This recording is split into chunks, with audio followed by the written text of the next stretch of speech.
Hello everyone, आज हम लोग क्वाड्रेटिक इक्वेशन का एक और नया मेथड सीखेंगे जिसको हम लोग कहते हैं क्वाड्रेटिक फार्मूला मेथड।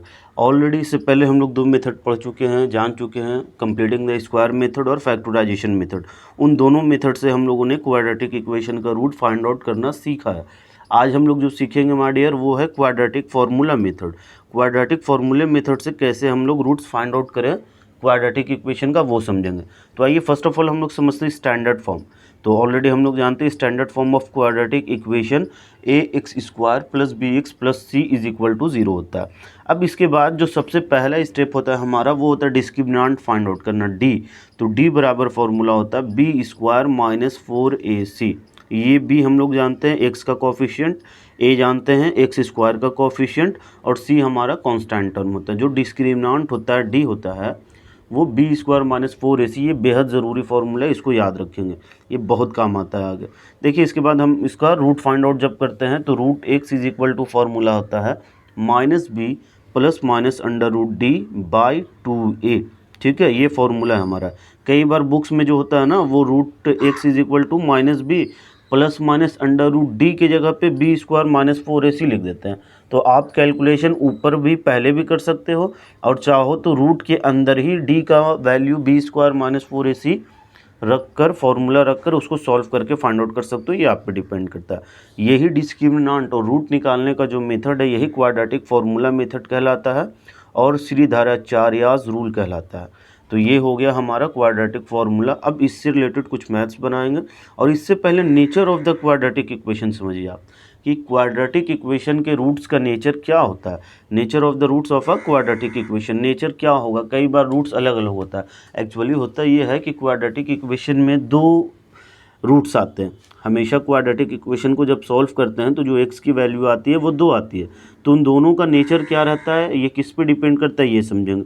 तो नेचर हमेशा d पे डिपेंड करता है। d डिस्क्रिमिनेंट अभी जो हम लोग पढ़े थे, तो d पे नेचर डिपेंड करता है। तो फर्स्ट कंडीशन कहता है अगर d की वैल्यू 0 से बड़ा आ जाए तो जो रूट्स होगा उस रूट का नेचर क्या होता है, नेचर ऑफ रूट्स क्या हो जाएगा, रियल एंड अनइक्वल। मतलब जो दो आंसर आता है x का वो दोनों एक दूसरे से अलग होता है। दूसरा कंडीशन कहता है अगर d की वैल्यू 0 के बराबर आ जाए तो रियल एंड इक्वल, मतलब रियल होगा और दोनों रूट का आंसर जो होगा इक्वल होगा। अगर d की वैल्यू 0 से छोटा हो तो नो रियल रूट्स। उस कंडीशन में रूट्स आता ही नहीं है। देख लीजिए, तो उसको हम लोग फर्स्ट वाले कंडीशन में अगर d > 0 है तो रियल तो होता ही है, मतलब कुछ भी नंबर आ सकता है, रेशनल भी, इरेशनल भी, नेचुरल भी, कोई भी नंबर आ सकता है, आंसर आ सकता है, लेकिन डिफरेंट आंसर्स आएंगे, दोनों एक दूसरे से डिफर होगा। जब d 0 के बराबर होता है तो दोनों आंसर एक दूसरे के इक्वल होता है, सेम आंसर आता है। और नो रियल रूट कब होता है, जब d की वैल्यू 0 से छोटी हो। ऑब्वियसली सोचने की बात है, अगर d छोटा हो गया तो √-3 हो जाएगा।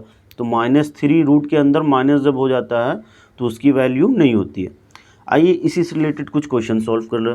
देखिए फर्स्ट क्वेश्चन कहता है show that the equation x² + 6x + 6 = 0 has real roots and solve it.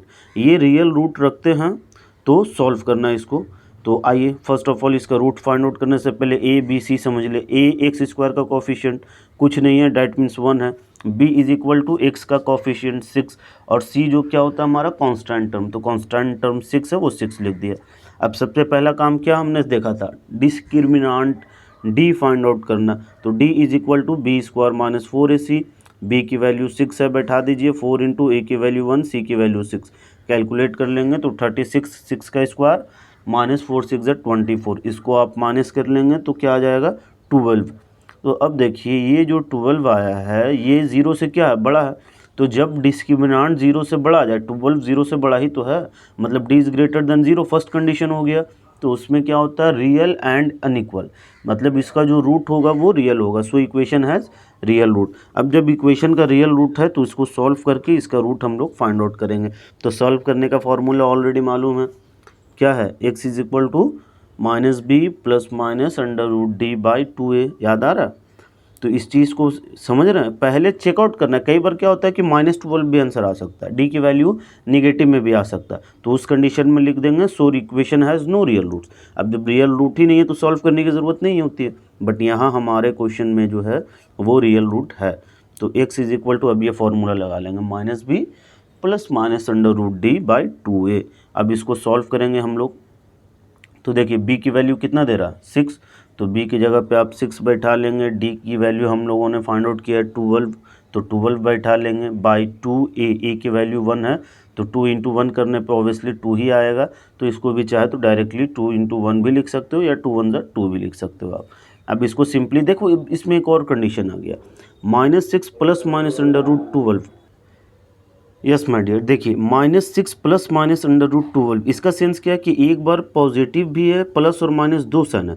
तो एक बार प्लस का कैलकुलेशन अलग करते हैं हम लोग और माइनस का कैलकुलेशन अलग करते हैं, इन दोनों को सेपरेट कर देते हैं। तो x बराबर पहले लिखेंगे -6 और पॉजिटिव साइन लेंगे प्लस अंडर रूट 12/2, फिर नेगेटिव साइन, तो फिर नेगेटिव के लिए क्या करेंगे -6 एंड माइनस अंडर रूट 12/2।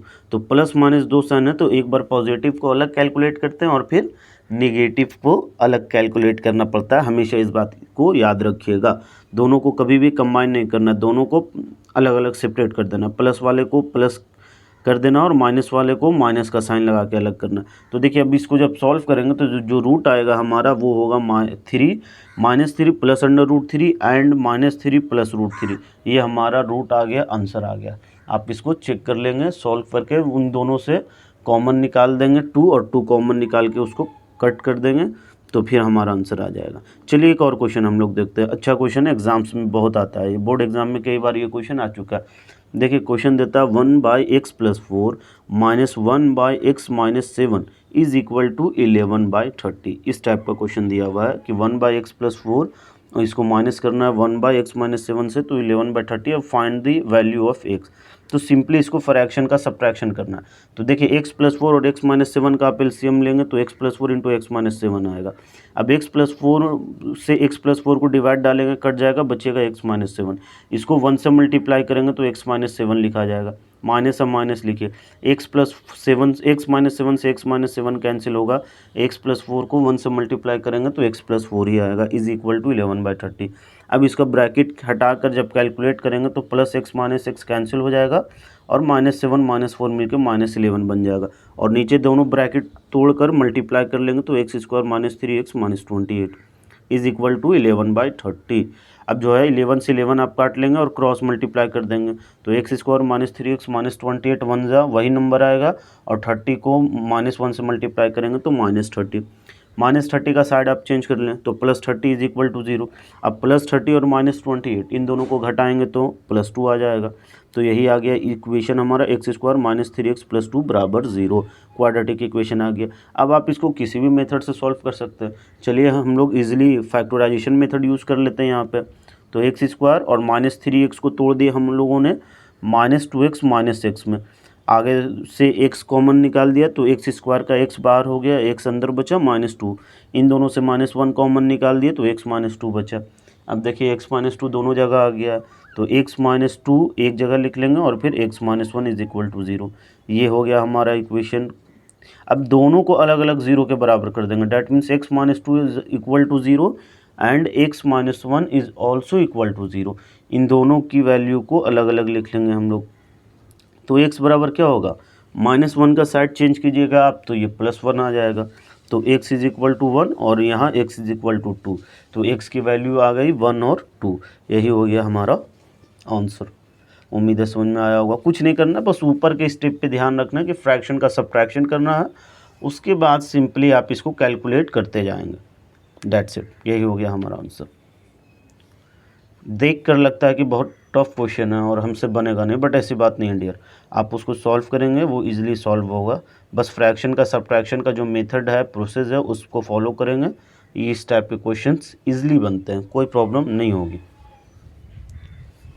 आइए इसके बाद एक और क्वेश्चन हम लोग ट्राई करते हैं। देखिए क्वेश्चन कहता है find the values of K for which the quadratic equation इतना हैज़ रियल रूट।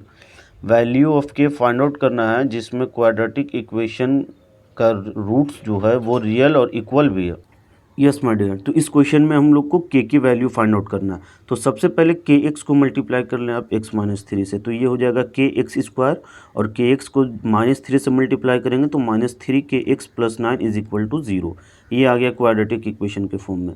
अब a और b और c की वैल्यू अलग कर ले, तो a बराबर k हो जाएगा, b बराबर -3k, क्योंकि x के कोफिशिएंट को b कहते हैं, तो पूरा -3 के बी हो जाएगा और c इज इक्वल टू 9। अब क्वेश्चन ही कह रहा है quadratic equation has real equal roots, मतलब रियल भी है और इक्वल भी है। तो रियल और इक्वल कब होता था, याद कीजिए मैंने जो 3 कंडीशन बताया। तो सेकंड कंडीशन जब d की वैल्यू 0 के बराबर थी तब रियल और इक्वल रूट होता है। तो क्वेश्चन जब कह रहा है कि इक्वेशन रियल और इक्वल रूट रखता है, इसका मतलब है कि जो d की वैल्यू होगी वो हमेशा 0 के बराबर होगी, तभी तो ये रूल अप्लाई करेगा, तभी तो रियल और इक्वल होंगे। तो d इज इक्वल टू 0 लिख लेते हैं हम लोग। d की वैल्यू मालूम है b² - 4ac होता है फॉर्मूला, तो d के जगह पे b² - 4ac उसका फॉर्मूला पुटअप कर देंगे।